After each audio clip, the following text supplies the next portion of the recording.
Inside Carolina is a pretty cool success story.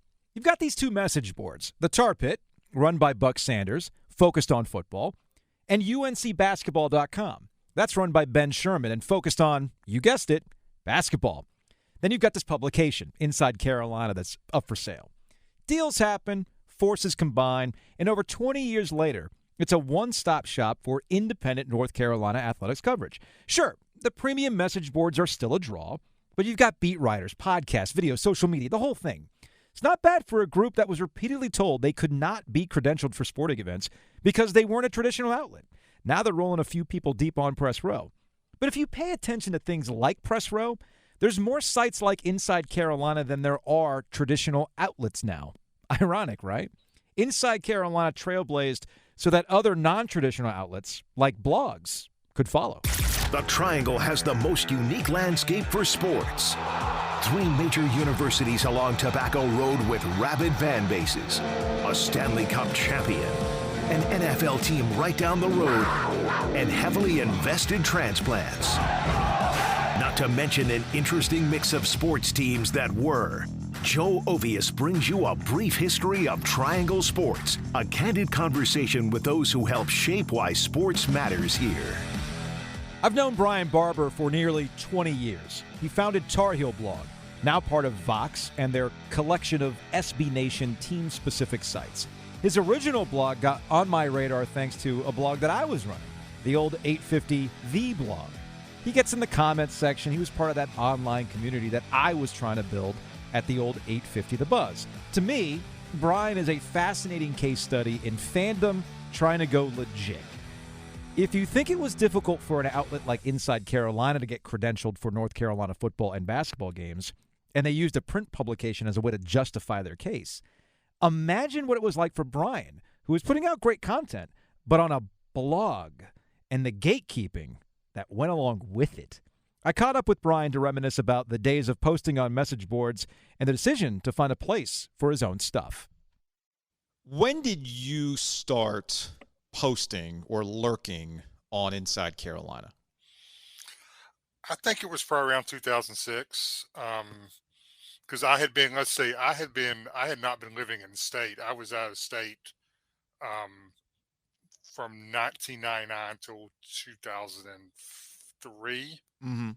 And then I came back. And of course, when I was living in Massachusetts, so there was not a lot of, this was pre-Boston College joining the ACC, so you weren't getting a lot of ACC games on up there. And, No, so, you weren't. So tracking what was going on with Carolina was a little more difficult.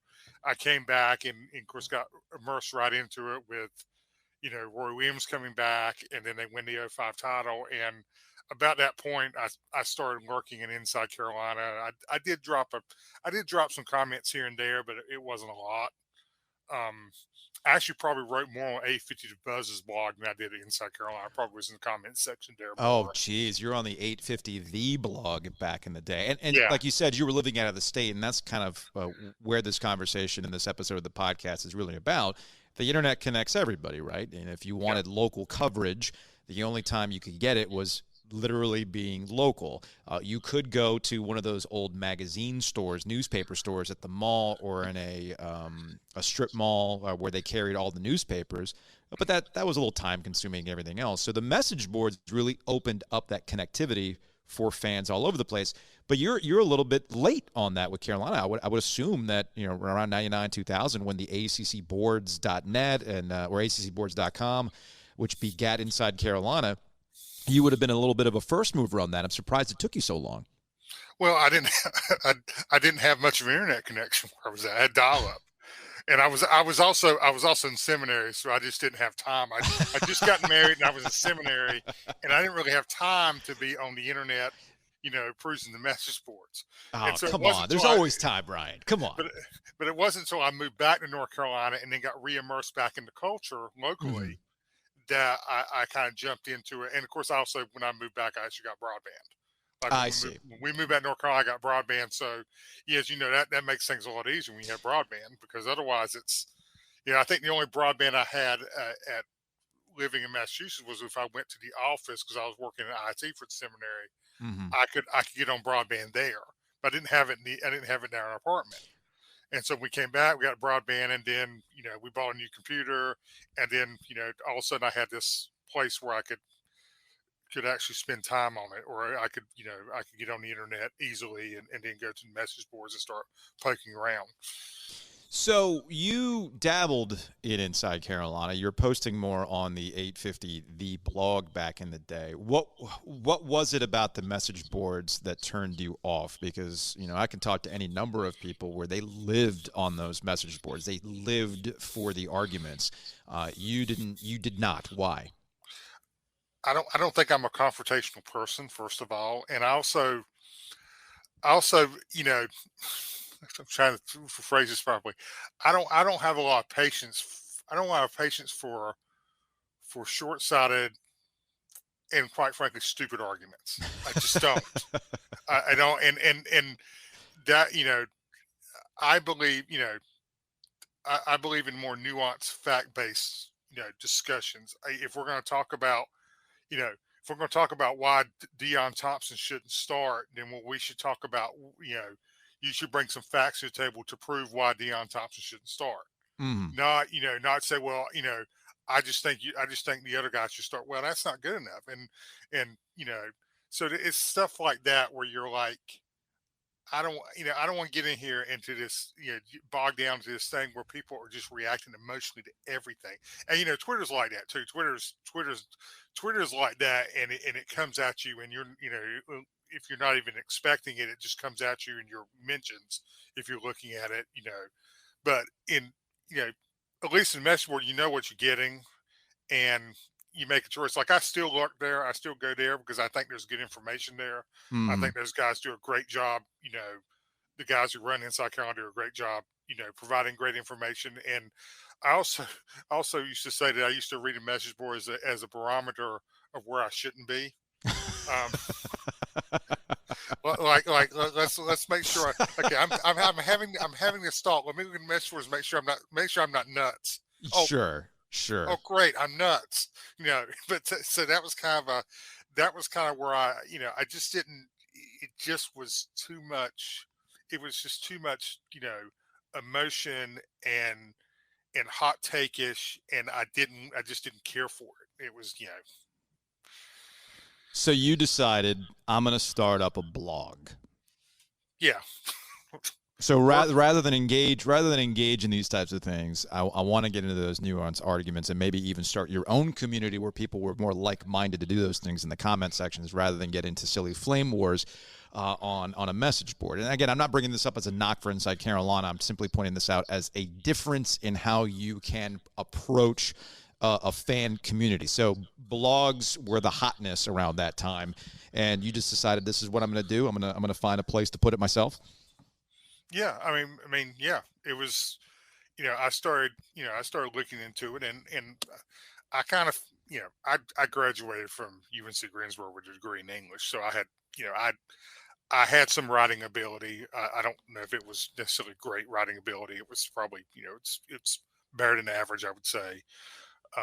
So I, and I decided, what the heck? This is free. The only thing this takes is my time. It can be a hobby. And so I sat down and I fired one up on WordPress for free back in the day, and just ran it from there. And I think I started like in February of 2000, like right in the middle of basketball season.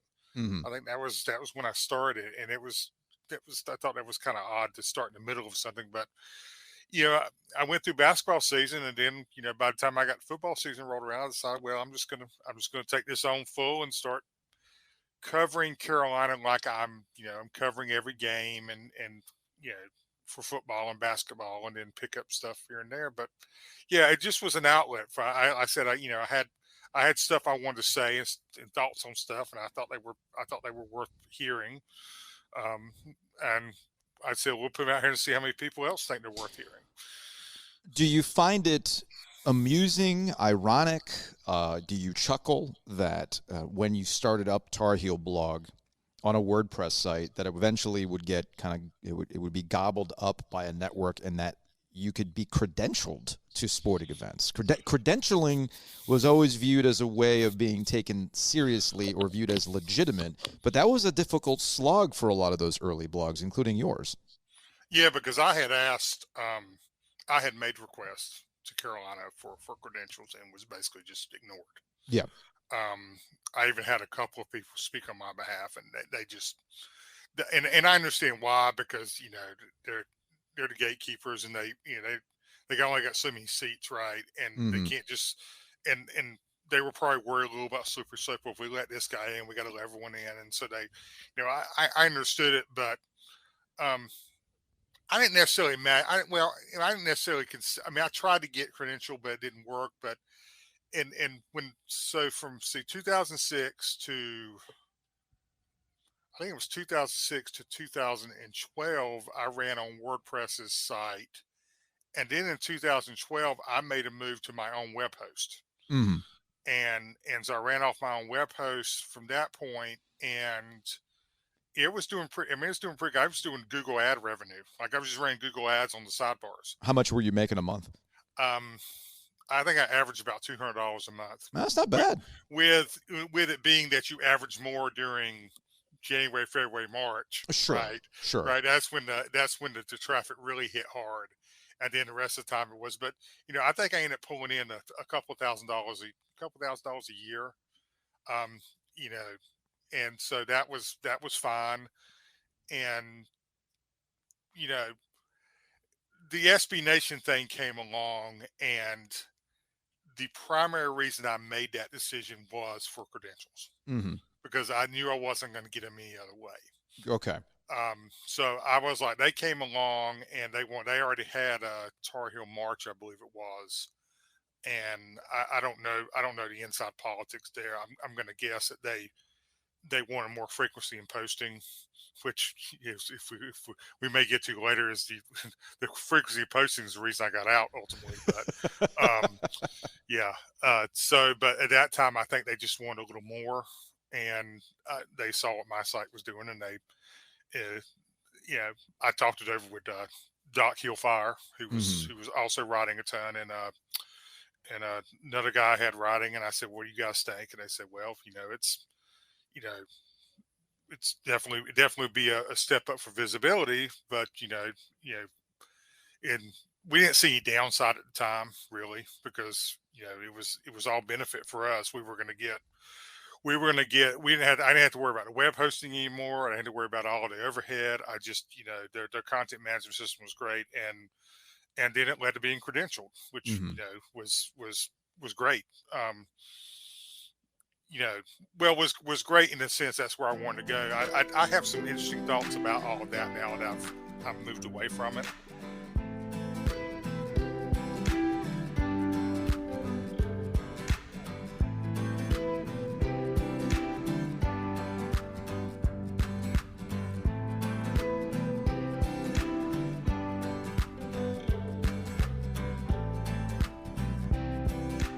Going to a game 20 years ago felt like it was something you had to do. Whereas now it almost feels like there's so much that's presented to you, not just on television, but also through the social media sites that the schools run, on top of other competitors, that you almost have to find a different way to find a voice, because there's so much of the same. So how do you kind of view it now that you've been out of the game and things are the way that they are now? So for me, as I look back on it,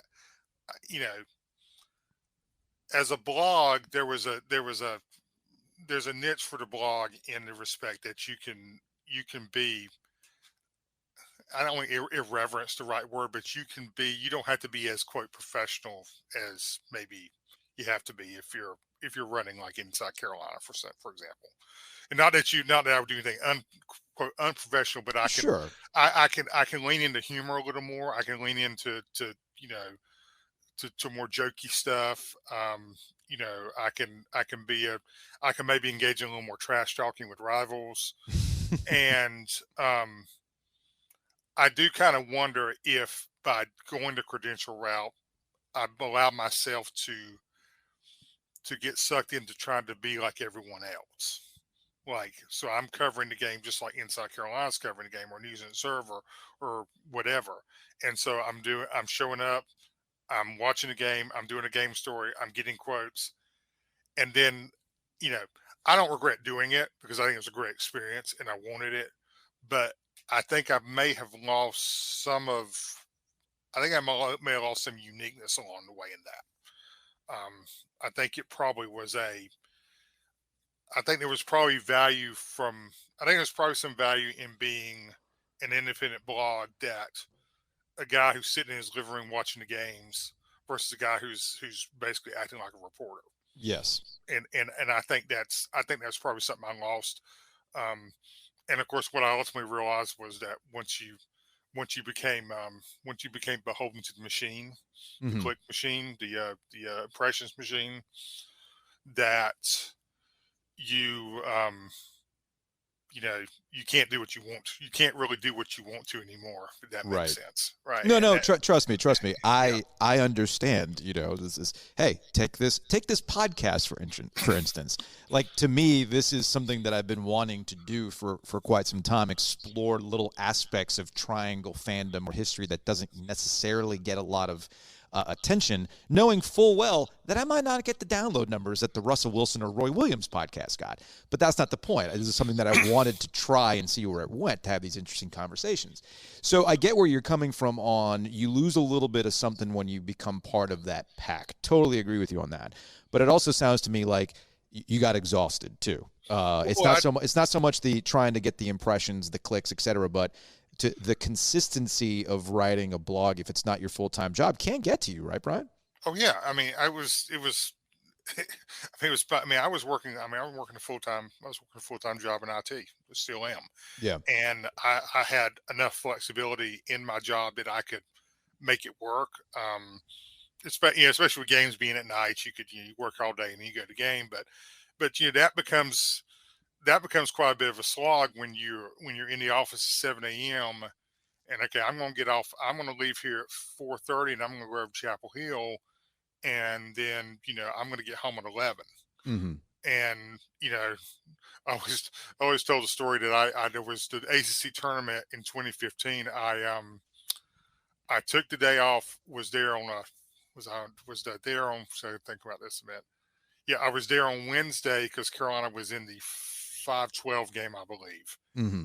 And then I stayed overnight and then was there Thursday for the 4-5 game because they played Louisville at noon. Then on Friday, because the game wasn't in, I drove from Greensboro back to my office in RTP, worked all day, left the office, went back to Greensboro for the 7 o'clock game against Virginia, went home from there back to Raleigh because my kids had games, sports, soccer and basketball, whatever, on Saturday. Didn't want to miss those. Did all those and drove back to Greensboro for the championship game and drove back home that night. Mm-hmm. And that was a common thing that I would do. And if you do that, if you're a reporter full time, well, that's just part. I mean, you wouldn't do any of that, right?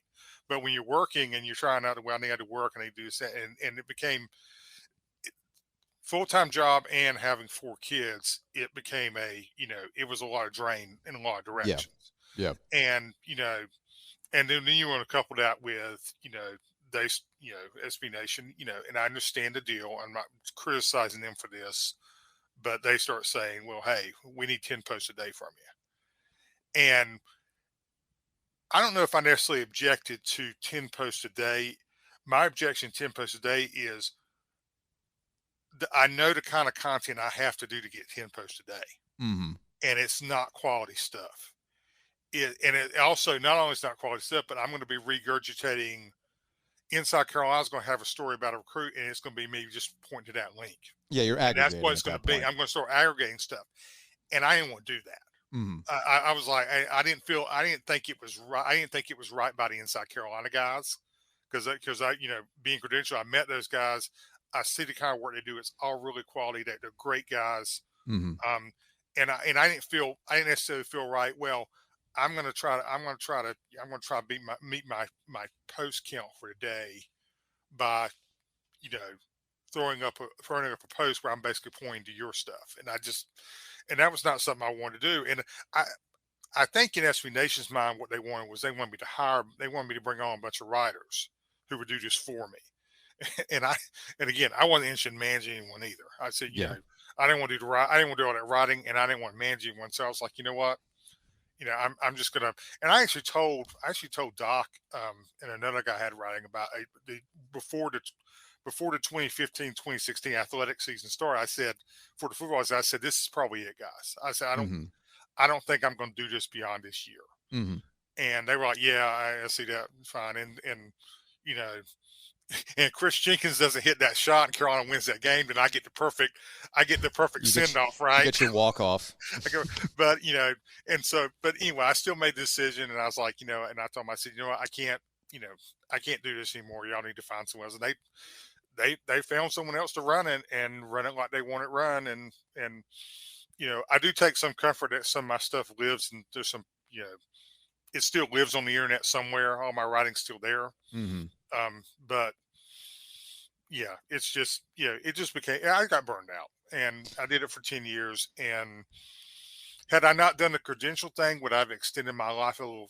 Had I not gone to Explanation, not done the credentials, would I have extended my life a little further? Mm-hmm. Possibly could have, I could have done it more on my schedule. But at the end of the day, I was pretty burned out, and I think I'd reached a point where I think the creativity had gone out of it. I just didn't have it anymore. So you mentioned, because this, and we'll close on this because things eventually evolved from, you had your blog, I was actually looking at the old 850 The blog, and it cracked me up to see the blog roll. A lot of these websites that started up went away, kind of moved to social media. That's your outlet now, where you can have your thoughts if you want to put it on Twitter or whatever it is. You mentioned Doc You'll Fire. He's pretty active on Twitter. I'll interact with him from time to time. You're not as active, but there are also characters that kind of popped up in that social media phase. So my last question for you is, did you know Tar Heel Wire, and do you know what happened to Tar Heel Wire? I know Tar Heel Wire. I actually had lunch with him a couple of times. Okay. I don't know what he's doing now. I really have not looked into it, but yeah, I did. He did reveal himself to me at one point, and I'm still going to honor him and not tell you who it is. Okay. Can you give me a contact for him though, so I can close out this podcast? I don't know. I don't even know how to get a hold of him now. Oh man! All right, I'm gonna have to try a different avenue then. I mean, if you want me to reach out to him and see if he's willing, I'll keep him anonymous. Honestly, I mean, that's how I want to close this podcast. I want to get to Tar Heel Wire. I want to talk to Tar Heel Wire. Why he was an insider on Twitter and then he just disappeared like Kaiser Soze, man.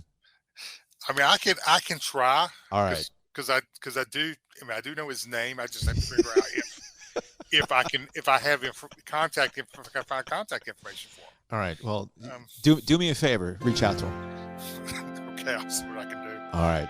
I appreciate that.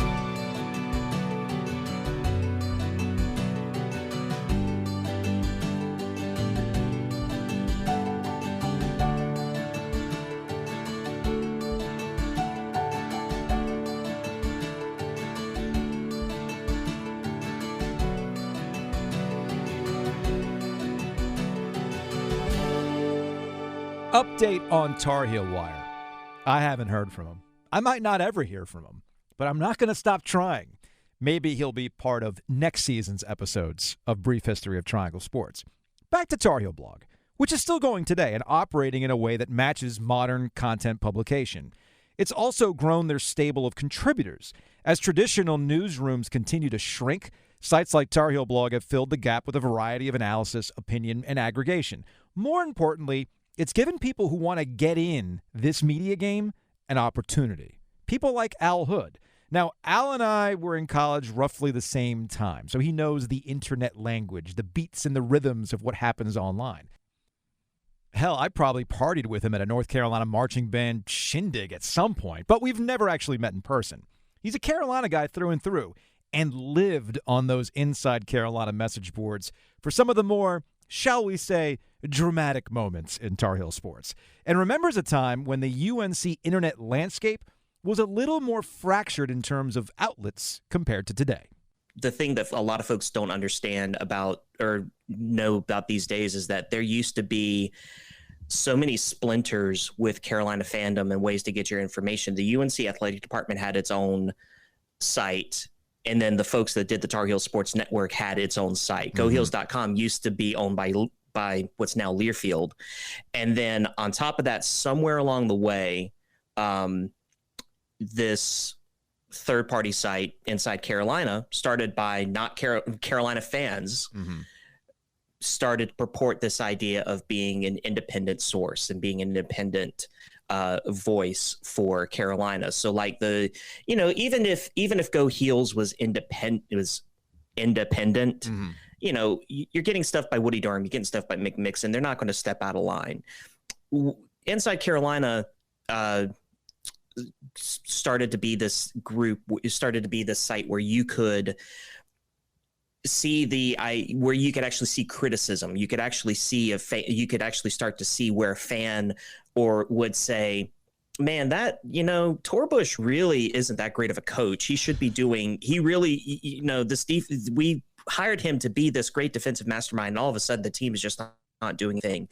Or, Guthridge's, after Weber State beat us in 99, just commiserating with just the abject failure of that team.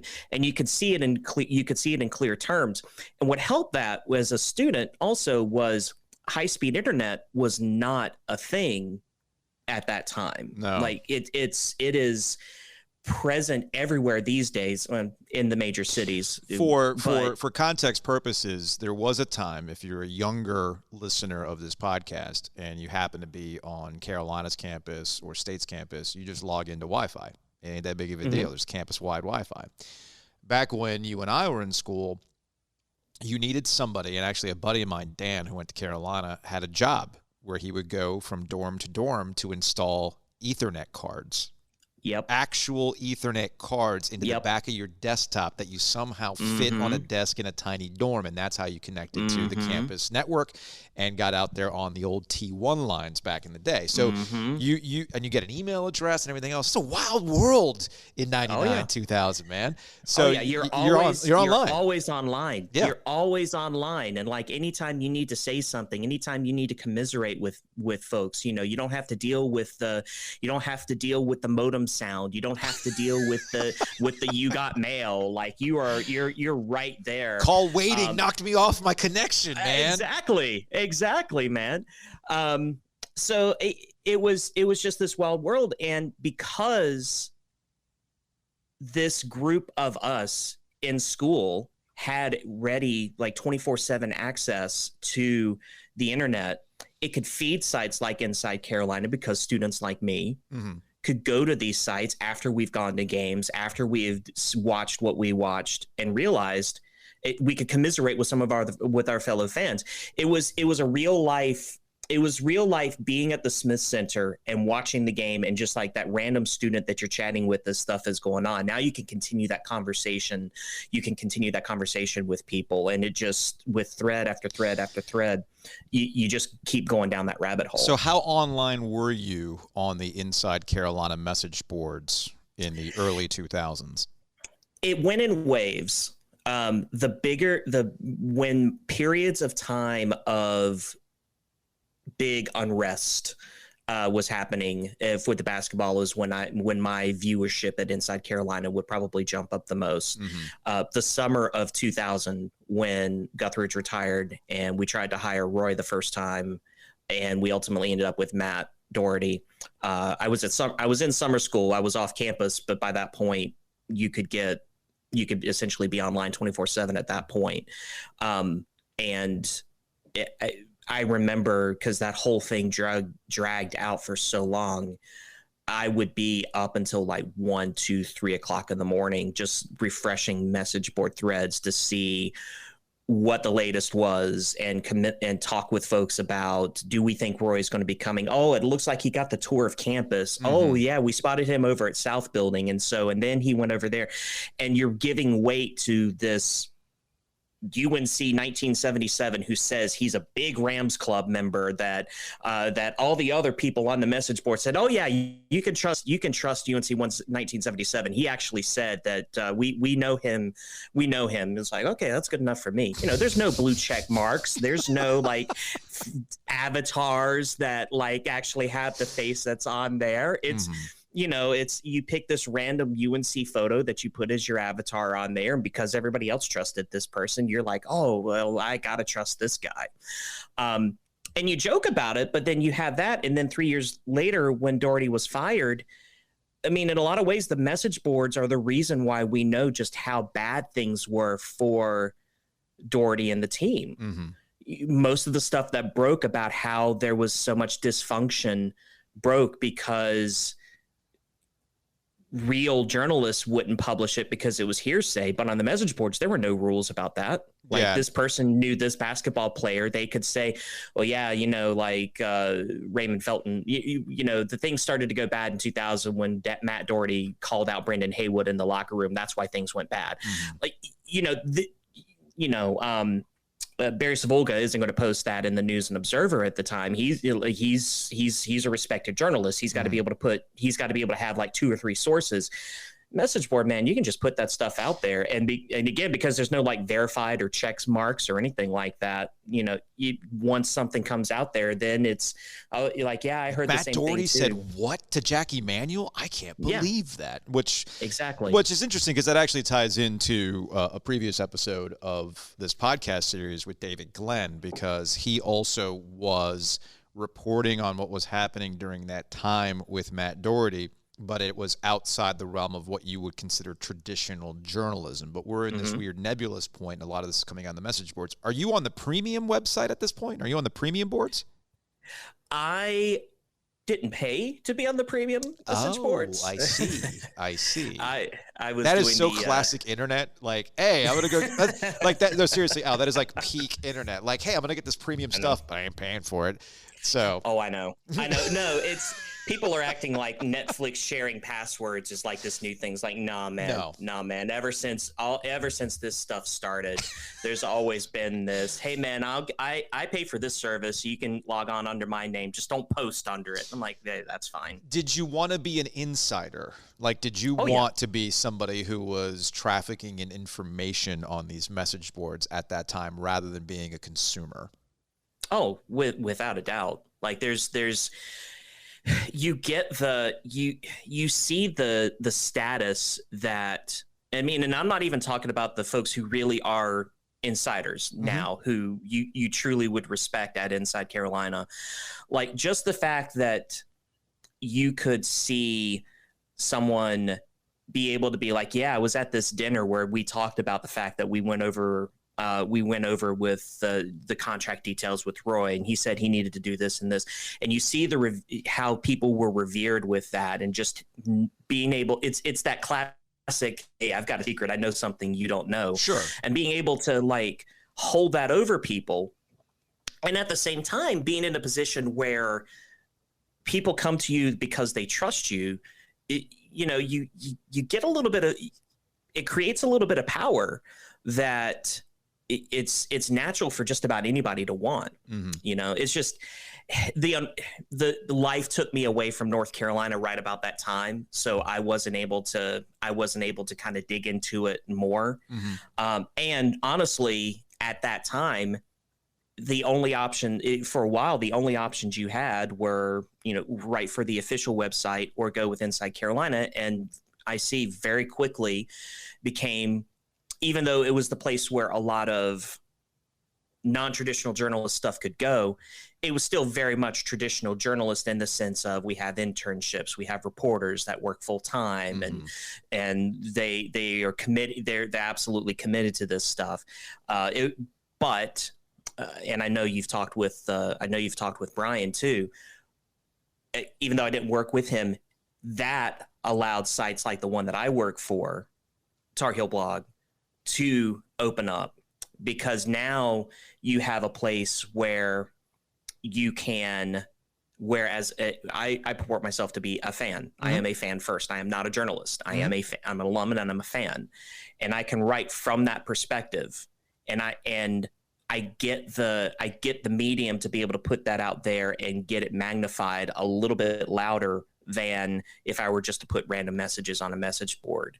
But I would say my desire to do something like Tar Heel Blog absolutely started from the fact of like making those random posts on message boards that people would like and feed into, because that's you want to be liked. Clickbait, Al. You were just clickbait. Yeah. You wanted the engagement. Clickbait. Yeah. It was all. I know.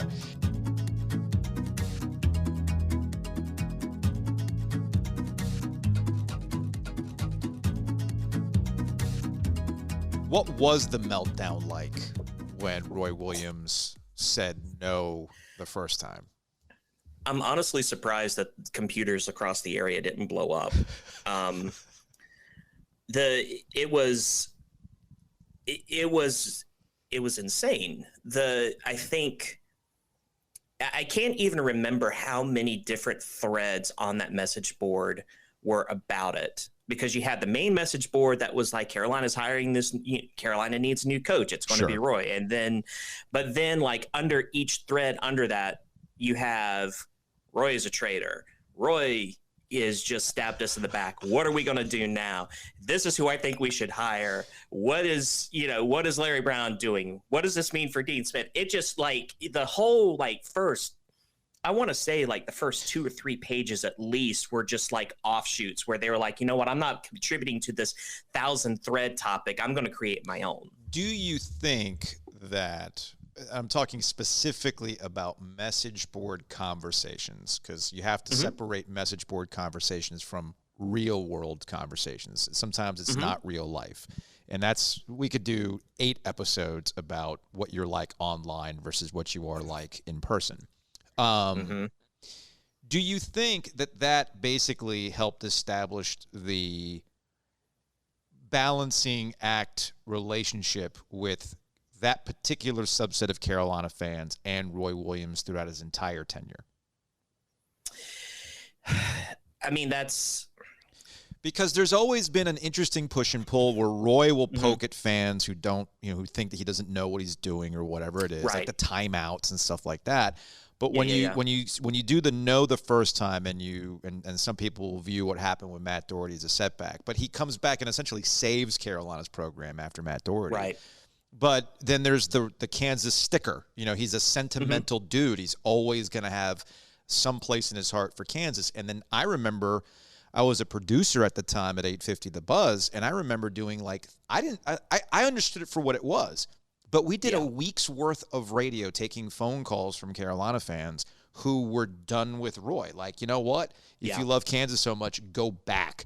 And I always felt like that kind of relationship online never really went away right up until he retired, and there was a true appreciation for Roy Williams.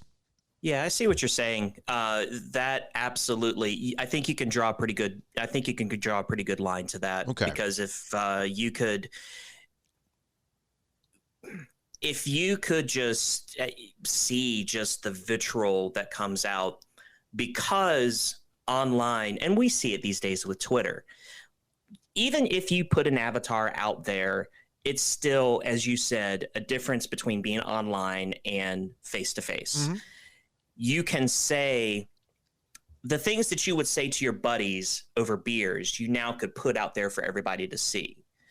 And instead of just having a beer with like 20 folks, or 10 folks to talk about it, you could now like with thousands of folks, and it just feeds on each other. And I also think that creates an unfair characterization of Carolina fans in general. Okay. Because I think this is one of the reasons why you respect me, is that I tend to kind of see the big picture of things. And I wasn't on Twitter at the time, but I was the same way. I was like, dude, taught at Kansas for so long. We pulled him away from there. They lost to us. Right.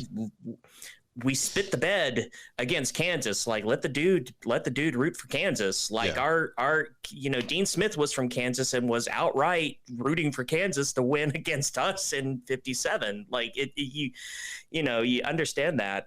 And if anything, the fact that he did reject us the first time, and there was always that unease that was fed, that could be fed on by so many people at the same time on the message boards.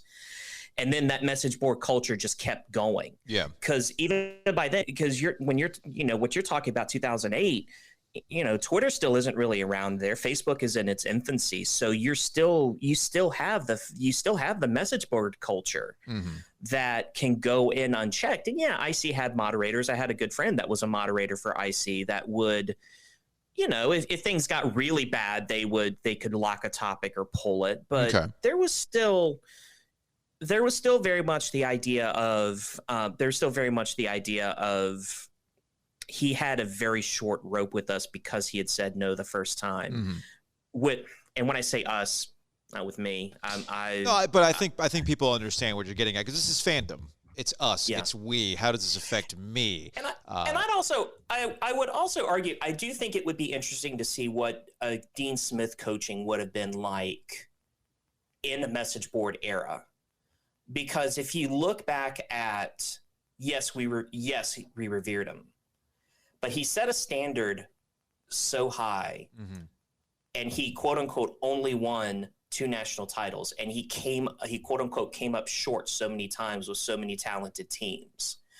What would the culture have been like, for instance, in the late 80s, when you have all of these teams like 84 and 87, when you have these teams that are projected to be number one and then they get upset, and then these fans have the opportunity to collectively yell about the fact that Dean didn't call a timeout here. Oh, these guys underachieved. So there's a part of me that wonders, is it something that's always been in the fan base and Roy just happened to come in at the time where it could be magnified? The answer to that is that it's always been there. The answer to that is, and this is not specific to North Carolina, it's always been there. Message boards, Twitter, social media just gives us an outlet for it. But if it wasn't in the form of Twitter or Facebook or group messages or message boards, it was in letters to the editor. It was in a coach's show.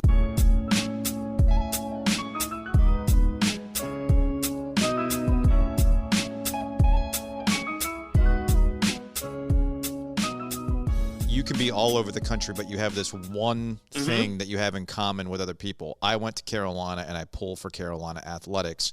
And it doesn't matter where you are. Boston Sports Talk Radio is not going to talk about last night's game against Georgia Tech, right? Or they're simply not. They're not going to talk about Boston College. Hell no. Boston Sports Hell no. Radio. I was going to say, you're probably tuning in like, oh, hey, Carolina played Boston College last night in basketball or in football. Let's see what they're going to talk about it Monday. No, they're going to be talking about the Red Sox. So you've got that particular thing. So the message boards afforded you that opportunity to stay connected.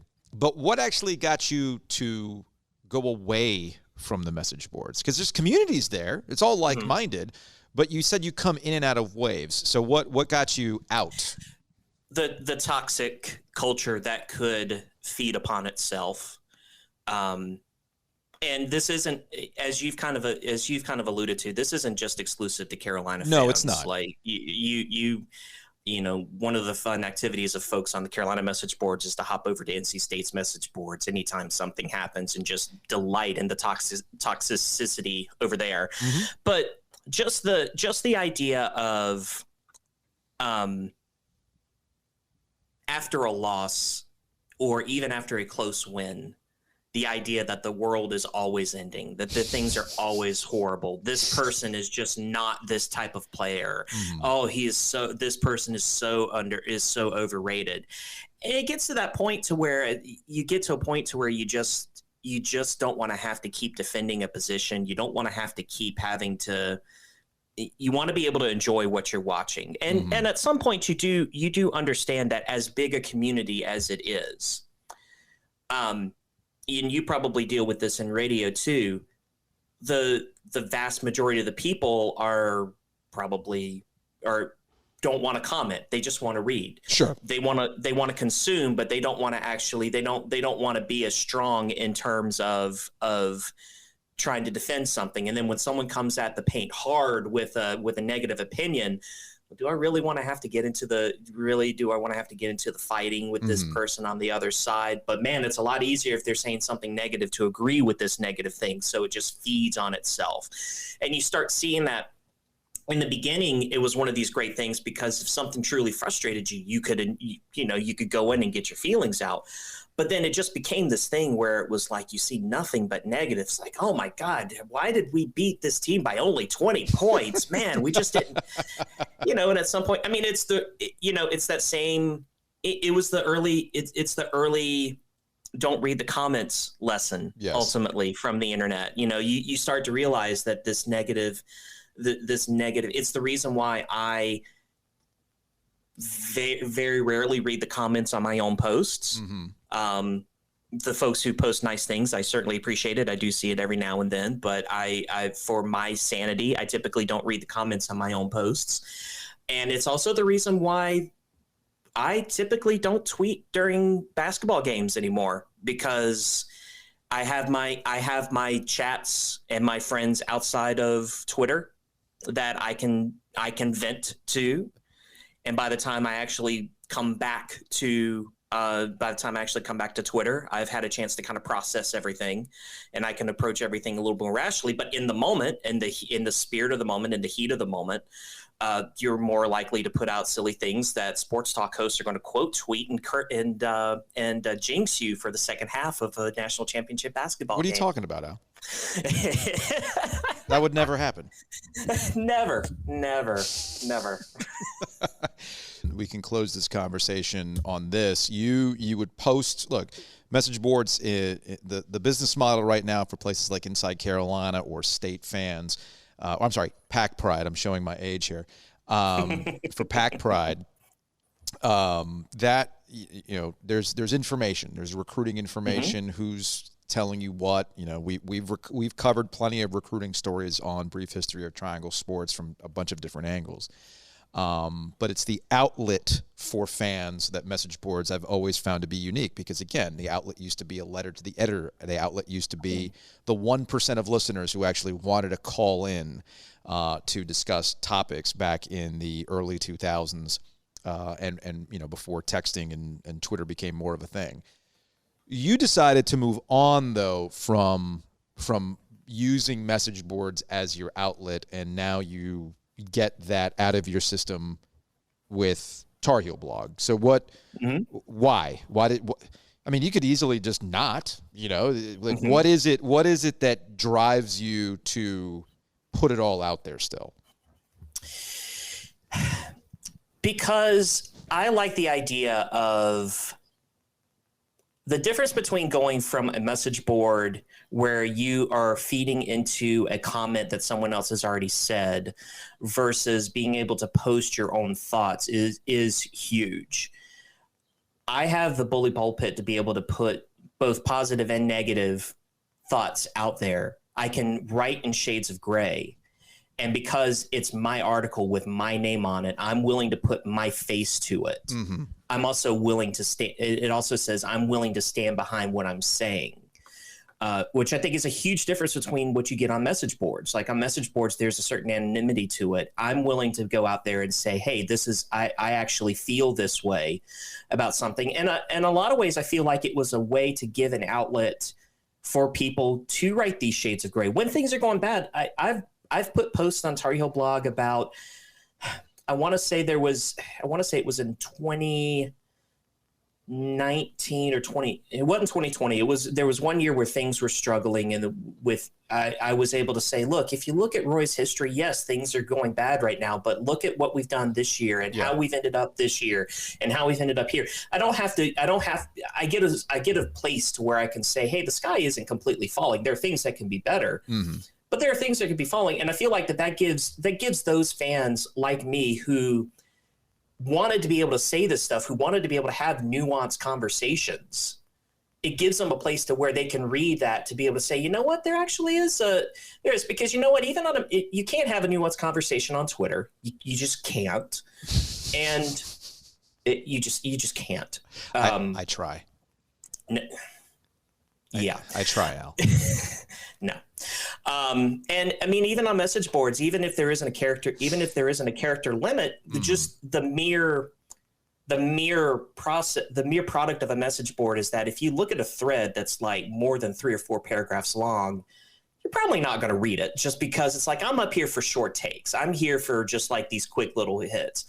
But a column, a post, that is, I made the decision, this person is going to write 500 or 600 or 700, however many other words.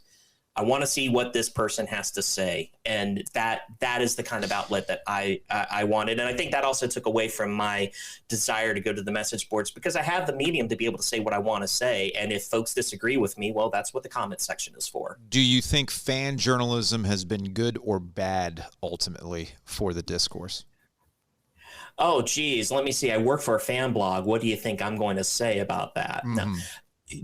Actually, I genuinely think that sites like ours is actually good. I truly do, because for the negativity in times of great triumph, like Carolina just had, we have the ability to celebrate it over and over and over again. So just as quickly as we can go into a negative spiral when the team wins a national title, or when we beat K twice when we thought each time was going to be his last time, we have the ability. These fan-centric sites have the way to tap into that celebration, and gives us the outlets to just keep reliving that good feeling over and over and over again. And that's ultimately a good thing for the schools too, because if you can sustain that good feeling, if you can sustain that celebratory feeling, that drives interest in your school, that drives interest in the sport, that drives alumni to continue to want to give to these schools, and now could drive NIL deals for these students. So is it bad in that in the moment we may not have appreciated Roy as much as we should have? Yeah. But I also think that when they won those titles, and when we had this great last month, it was amazing to have this fan-centric stuff, because we also felt like we were commiserating with fellow fans, whereas with folks like you, with folks that cover the team for a neutral newspaper, there's only so much commiserating you can do, because I'm not neutral. I have opinions. I'm not supposed to. That's one of the mistakes that people end up making. My job is not to be neutral on topics. My job is to have opinions on topics. But your opinions are different because you're not a fan. Right. That's the thing. And there is absolutely. Now, did I enjoy listening to your opinions as that was going on, and recognizing what that meant to Carolina? Absolutely. Love listening to it during that time. But there's also realization that's like, okay, this opinion maker isn't necessarily a fan. Perfect example with Boston Sports Radio. The main drive time show there is, if I'm going too long, by all means, tell me to shut up. The main drive time show there in Boston, Felger Maz, they are not, with the exception of their update guide, they're really not fans. They cover the Boston teams, except for the Bruins. The main guy is a Bruins fan. He grew up in Milwaukee and chose the Bruins as his team. You can hear the difference in the talk show when they're talking about the Patriots, when they're talking about the Red Sox, and when they're talking about the Bruins. There is a passion. There is a much thinner line. There is a much quicker ability for them to deride the other teams. They're talking like fans. Like, I could not listen to them the times when the Hurricanes were playing them, because they were speaking like fans, not like neutral opinion makers. Neutral opinion makers are someone like you, someone like them, who, you know what, I cover this team and I have opinions, and based on what I see, I'm going to give you this opinion, and you can disagree whether you do or not. Whereas if you're a fan, you understand that opinion you have is colored by the fact that you're a fan. And it does, and sometimes as a fan, it gives you a different insight to something that this neutral observer may not know. Fans, media, fan media, school media. What is media these days? I don't know anymore, and that's fine. But here's what I do know. Something else is going to come along and disrupt everything that we're doing right now. 20 years ago, I wasn't even thinking about things like ACC Panic Room or doing podcasts, where I'm now old enough to tell you a brief history of Triangle Sports.